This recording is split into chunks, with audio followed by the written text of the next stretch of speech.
자, 이번 시간에 논의드릴 주제는 할인 현금 수지 분석법이라는 주제가 좀 보겠습니다. 그래서 앞에서 우리 논의할 때 화폐 시간적 가치라고 하는 것을 고려했던 투자 분석 기법에는 현가 회수기간법이라고 하는 거, 그리고 할인 현금 수지 분석법. 그래서 말이 좀 어려웠어요. 그래서 현금 수지라고 하는 거, 들어오게 되는 돈들을 얘기하게 되죠. 그래서 이것을 할인해서, 바로 할인해서 그 투자의 타당성 여부를 분석하는 기법을 가리켜서 할인 현금 수지 분석법이라고 부르게 됩니다. 총 세 가지로 구분을 하게 돼요. 그래서 하나가 순현가법이라고 하는 것 또는 순현재 가치법이라는 개념이 있고요. 그 다음에 수익성 지수법, 그리고 내부 수익률법, 요 세 가지로 구분을 하게 됩니다. 그래서 이게 상당히 이 파트는 문제가 극단적으로 출제가 돼요. 너무 쉽거나 너무 유치하거나 또는 너무 어렵거나 해서 너무 어려운 문제는 비우면 되고요. 그래서 쉬운 거 잘하시면 돼요. 그래서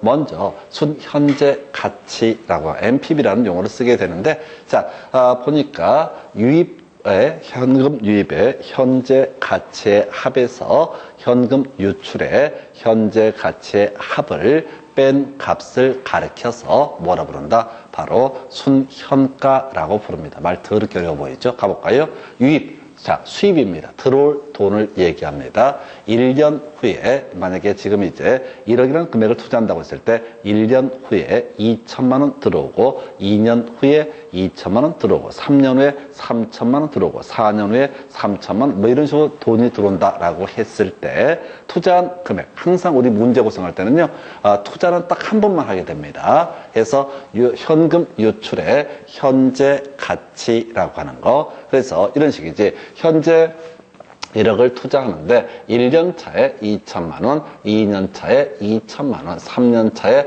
3천만 원, 4년 차에 3천만 원, 5년 차에 4천만 원의 수익이 발생한다라고 했을 때, 지금요, 현금 유출, 투자, 지출하는 건 딱 한 번밖에 안 하죠. 현재 가치로 환원을 할 필요도 없어.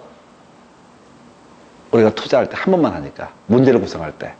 어떤 투자 제안에서 첫 해 1억을 투자하고 세 번째 예를 들어서 또 1억을 투자하고 이런 식으로 얘기하면 현금 유출의 현재 가치의 합을 계산을 해야 되는데, 이때는 자, 현금 유출의 현재 가치로 환원을 할 필요도 없고 한 번만 투자하니까 합도 계산할 필요가 없다라고 하는 거. 그런데 지금 이제 2천만 원, 2천만 원, 3천만 원, 3천만 원, 4천만 원 이런 수입이 들어온다고 했을 때 1년 후에 2천만 원이라는 것이 현재 가치로 환원하면 얼마의 값을 갖게 되느냐라고 하는 거. 공식 기억해야 되죠? 1 플러스 R의 N승분의 1이라는 공식을 활용하면 된다. 그래서 이때 뭐를, 자, 소위 R이라고 하는 할인율이라는 것을 미리 설정을 해야 됩니다. 그래서 R은 뭐냐면 투자자의 요구 수익률을 가리켜서 R이라고 부릅니다. 그래서 투자자가 생각했을 때 나는 5% 수익이 발생해야 돼 라고 생각을 하게 되면은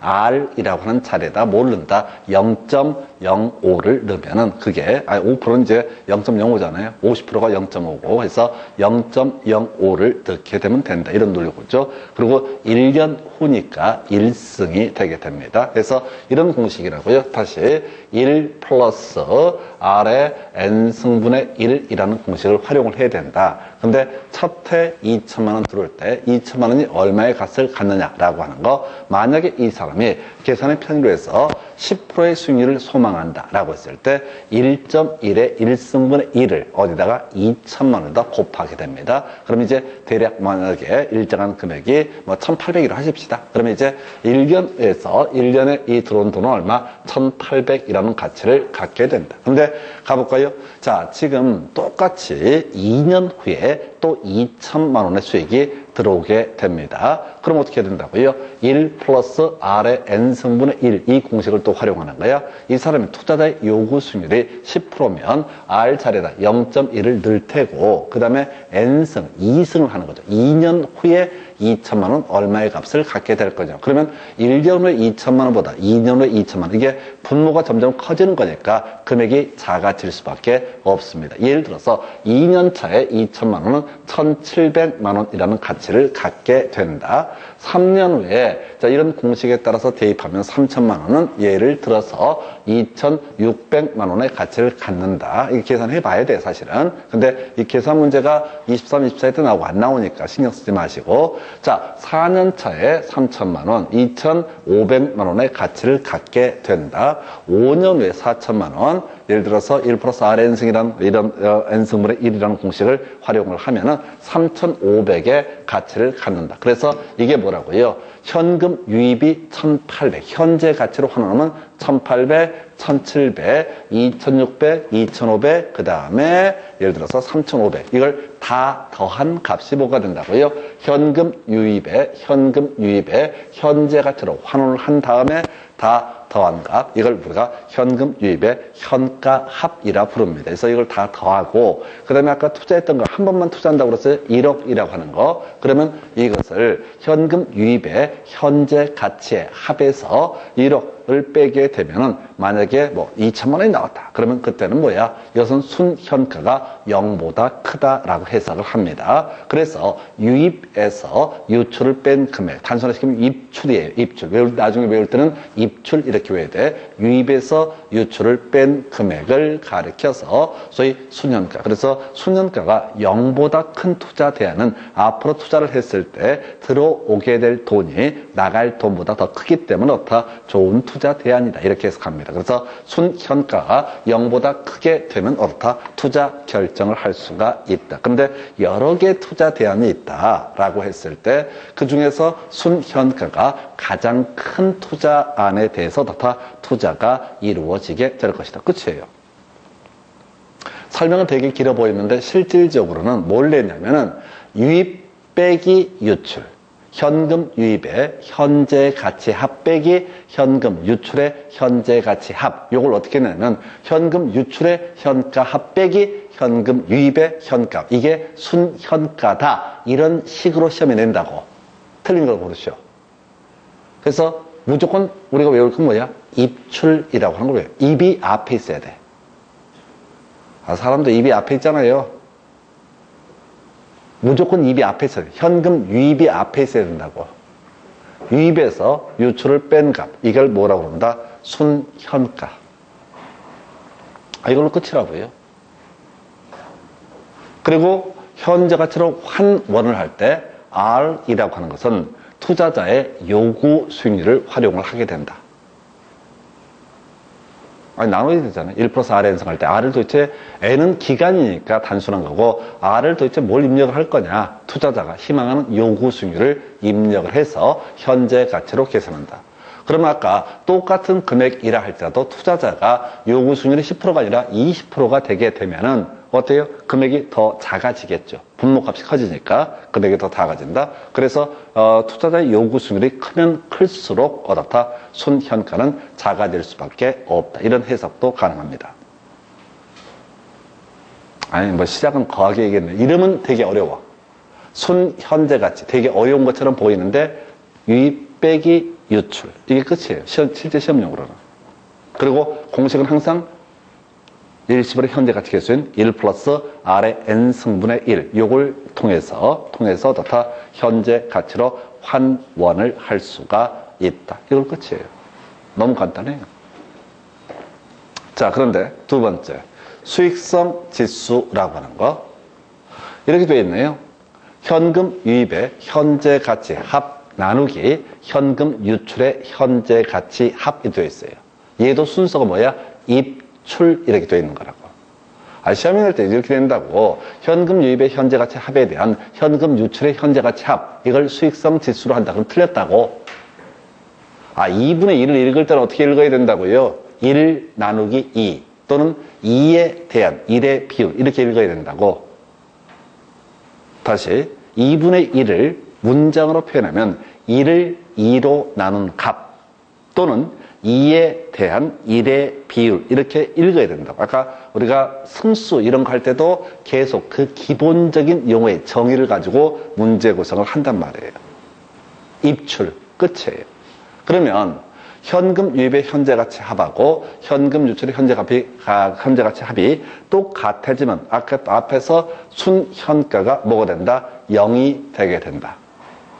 그런데 현금 유입의 현재가치 합과 현금 유출의 현재가치 합이 같아지면 수익성 지수는 어떻다?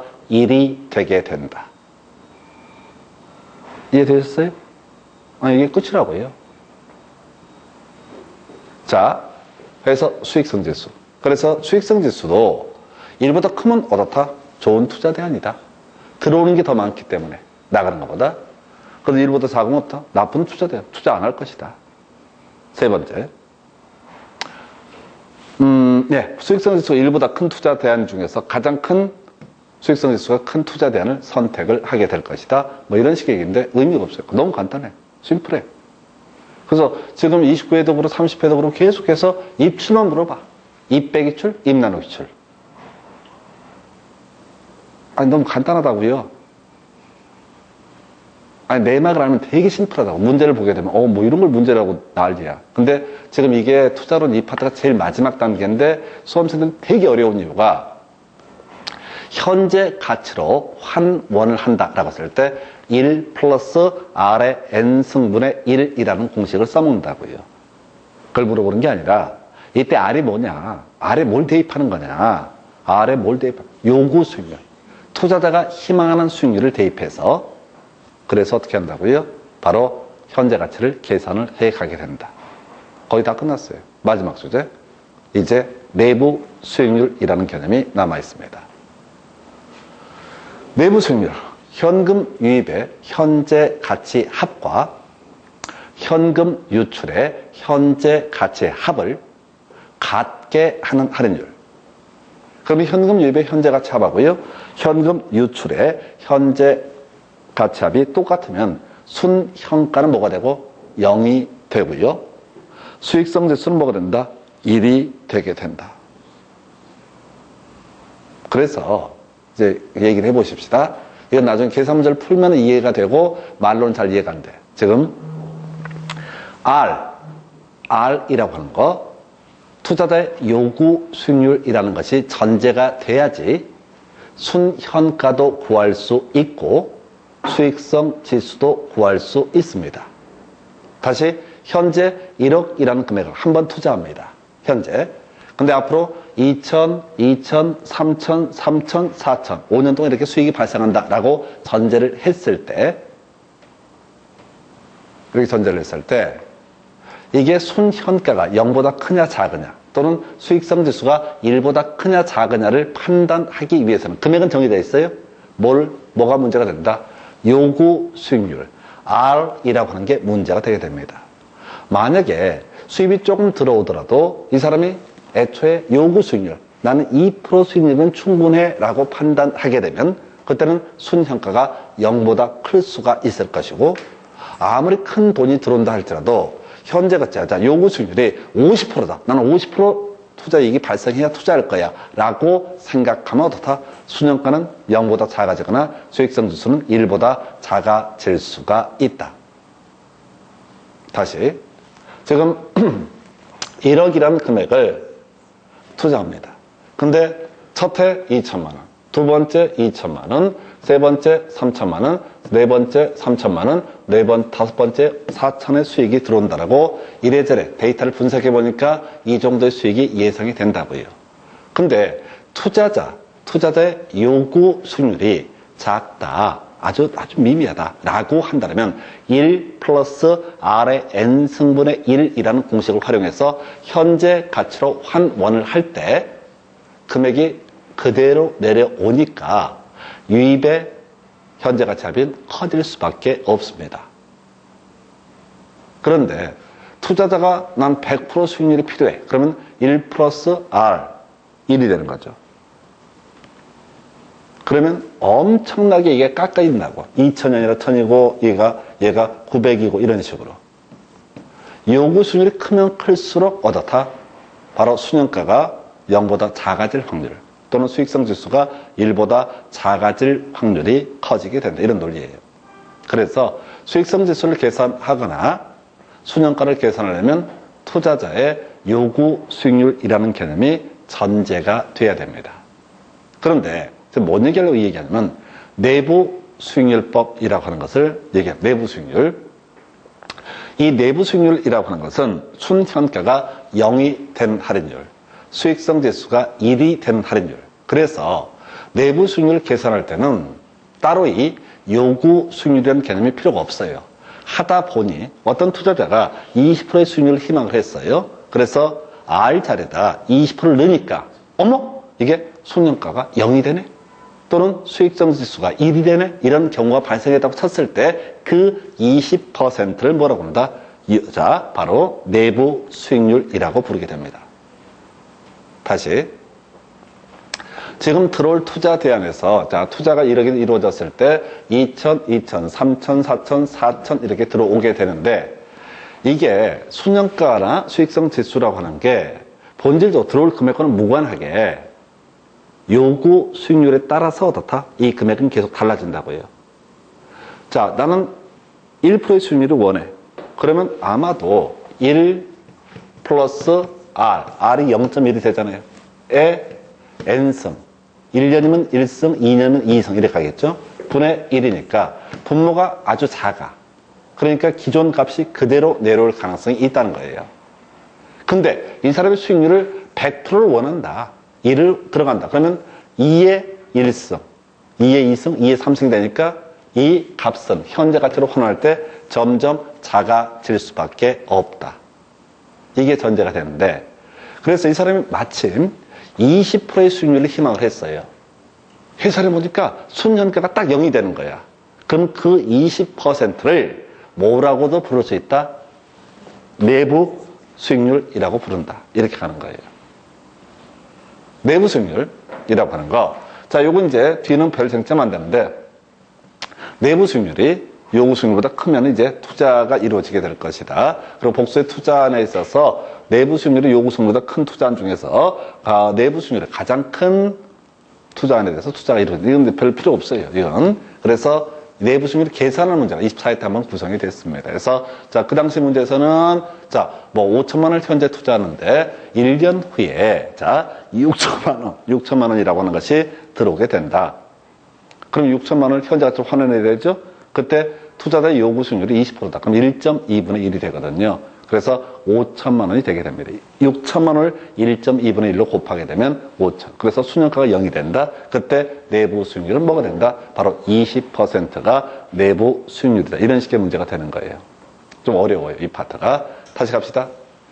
지금 미리 데이터는 주어져 있습니다. 자, 할인현금 수지 분석법이라고 하는 개념을 논함에 있어서는 미리 투자할 금액도 정해져 있고 이 투자 안에서 얼마씩 수익이 발생한다는 것도 경험칙적으로 데이터를 주게 됩니다.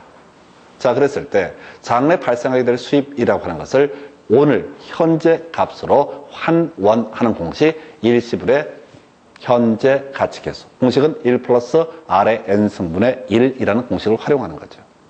그래서 이때 R이라고 하는 것은 소위 투자자의 요구 수익률을 대입한다. 그래서 같은 2천, 2천, 3천, 3천, 4천이라는 투자 대안이 있다라고 할지라도 요구 수익률이 큰 사람한테는 경우에 따라서 순현가가 0보다 작을 수도 있다. 그죠? 분모가 워낙 커져버리니까. 만약에 이게 2가 돼버리면 2분의 1에서 이게 1,000만 원이 돼야 된다고요. 그래서 요구 수익률을 전제로 해서 지금 순현가고요. 수익성 지수를 계산해 낼 수가 있습니다.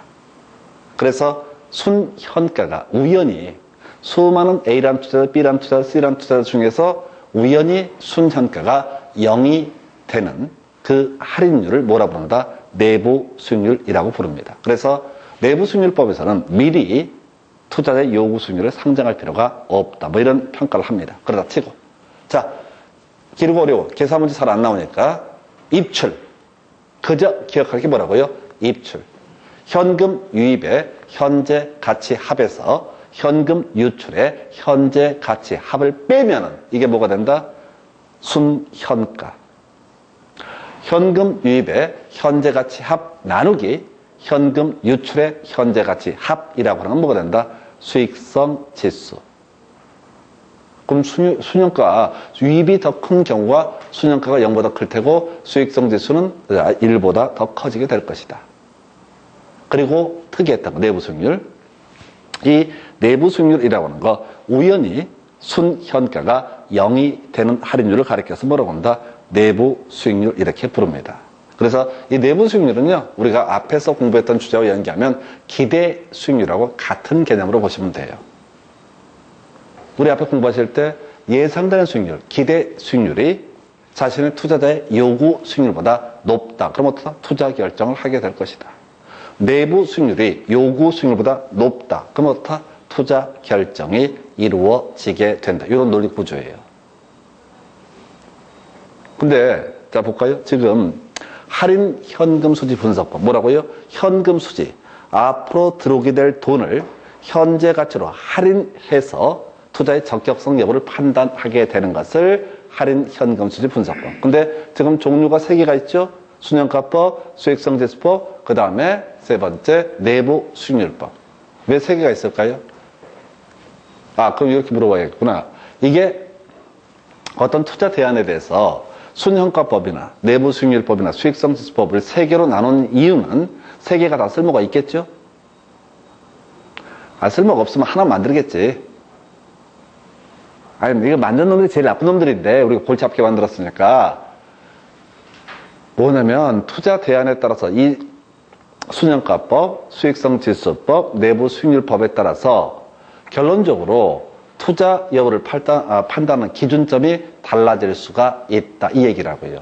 어떻게? 그건 모르지. 근데 상식으로 가셔야 된다. 굳이 3개가 있다는 얘기는 항상 이 3개가 동일한 결론을 도출해 내는 것은 아니다. 라는 게 전제가 되어 있어야 돼요. 그래서 비교. 제일 어려운 파트입니다. 어려운 파트는 쉽게 가면 돼요. 자, 할인 현금 수지 분석법의 비교. 첫 번째.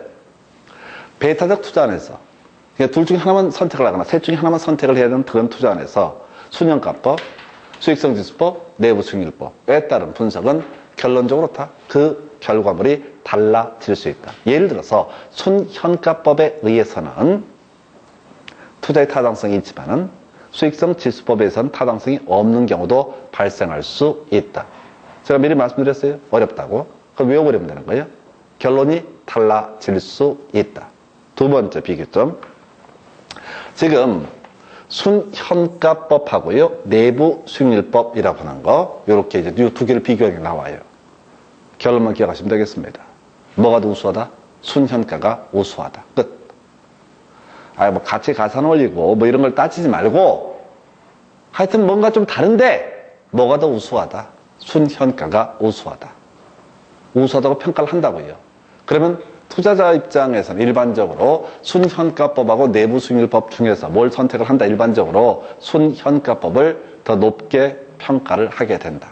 해서 자, 이 얘기예요. 일반적으로 순현재가치법이 내부 수익률법보다 투자 준거로 선호되게 된다. 딱 이것까지만. 이런 것들 쫓아가시면 안 돼요. 왜? 10년 동안 한 번 나왔죠. 어려워. 할인 현금 수지 분석 정리합니다. 앞에서 전통적 투자 분석 기법이라고 하는 거, 여기서는 투자를 했을 때 2,000, 3,000, 3,000, 4,000 뭐 이렇게 돈다고 했을 때 다 퉁쳐가지고 그냥 단순하게 현재 가치로 환원, 할인을 하지 않고 투자한 자본의 회수 기간을 따진다. 이게 승수법 또는 앞에서 단순 회수 기간법 뭐 이런 것들이 있을 수 있었습니다.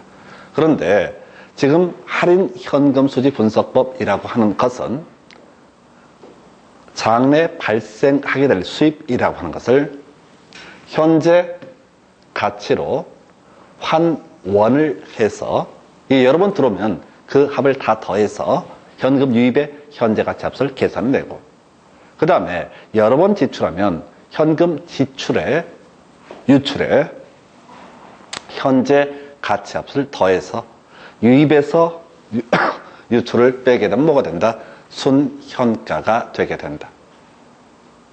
입출만 암기하시면 돼. 입출. 출입 아니에요? 입출 이렇게 가셔야 돼요. 시험에는 유책이 되니까. 그래서 들어온 게 나간 것보다 더 많다라고 했을 때 그러면 얘가 앞쪽이 더 크니까 순현가가 0보다 크다. 단일 투자인이었을 때는 당연히 순현가가 0보다 큰 투자 안에 대해서 어떻다? 투자가 이루어지게 될 것이다. 복수의 투자이라고 했을 때는 순현가가 0보다 큰 투자 대안 중에서 그 순현가가 가장 큰 투자 대안을 선택할 것이다. 이런 것들은 어렵지도 않아요. 두 번째, 수익성 지수. 현금 유입의 현재 가치 합에서 현금 유출의 현재 가치 합으로 나눈 값. 이게 바로 뭐가 된다? 수익성 지수. 이 순서 바꿔치게 된다고 시험에는 자꾸. 수익성 지수란 현금 유출의 현가 합 나누기 또는 현금 유입의 현값 이렇게 장난을 치거나, 수익성 지수란 현금 유입의 현가 합에 대한 현금 유출의 현가 합의 비율을 말한다. 이렇게 틀리게 뽑는다고요. 그러니까 지금 아까 수익 승수법 이런 거 할 때도 말씀드렸지만 맨날 다 똑같은 거예요. 분모 얼마나 읽을 수 있는가. 29회 때 부채별 이런 거 부채 나누기 자기자본. 자기자본 비율은 자기자본 나누기 총자산 이런 식으로 루틴이 정해져 있다고요. 해서 순현가가 0이 되면 결과적으로 수익성 지수 똑같은 얘기니까 1이 되고, 순현가가 0이 되고 수익성 지수가 1이 되는 그 우연한 그 할인율을 뭐라고 한다? 내부 수익률이라고 부른다. 그래서 굳이 할인 현금 수지 분석법에서 세 가지 방식을 상정을 하고 있다는 얘기는 이 세 개의 결과물이 어떻다? 경우에 따라서 달라질 수 있다. 그리고 시험용으로 중요한 이슈가 되는 것이 뭐예요? 순현가법하고 내부 수익률법을 비교하면 뭔 소리인지 모르겠으나 순현가법이 내부 수익률법보다 우수하다라고 하는 거. 이 정도면 한 지금까지 15년 동안 나왔던 문제 한 95%는 다 해결하실 수 있어요. 이 정도면 충분합니다. 더 이상 해봤자 생활에 보탬이 안 돼요. 해서 여기까지가 순현재 가치법 등에서 할인 현금 수지 분석법 보시고 잠시 끊었다 하겠습니다.